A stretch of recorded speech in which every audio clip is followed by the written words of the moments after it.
असमा भुट्टो जी तव्हां सां दोस्तों ख़बर शेयर कंदा हलूं। नाले वारी अदाकारा असमा भुट्टो पारां शोबिज़ खे अलविदा करण जो फ़ैसिलो करे छॾियो। शोबिज़ खे हमेशह लाइ अलविदा करियां थी, बाक़ी ज़िंदगी अल्लाह जी राह में गुज़ारणु चाहियां थी, इहो असमा भुट्टो जो चवणु आहे। बाक़ी तफ़सील तव्हांखे ॾींदा हलूं। सोशल मीडिया ते अॼु खां सभु अकाउंट बंदि कंदुसि, कंहिं सां को बि राब्तो न हूंदो।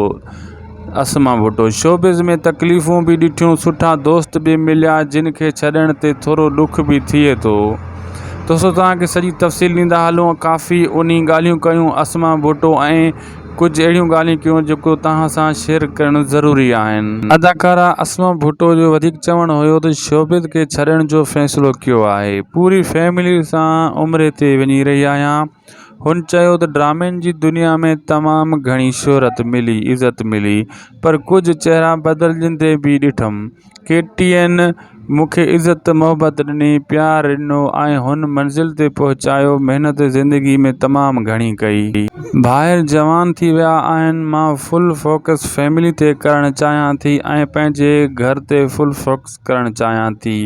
जॾहिं तकलीफ़ूं ॾिठमि त हाणे बसि घर लाइ कमु करणु खपे। छा रहियो आहे ज़िंदगी में अल्लाह जी राह में ज़िंदगी गुज़ारणु घुरिजे।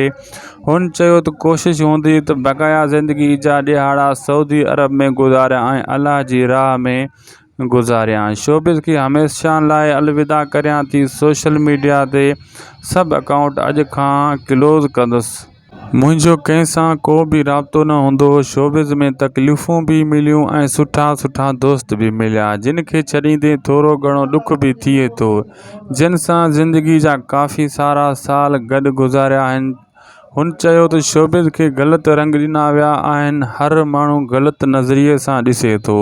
मां घर में माइटनि लाइ क़ुर्बानी ॾियां थी, चाहियां थी त अॻिते जी ज़िंदगी सुकून सां गुज़रे ऐं पंहिंजा फ़ैसिला करे। ग़लती कयुमि, हाणे सभु फ़ैसिला अमड़ ते छॾियां थी।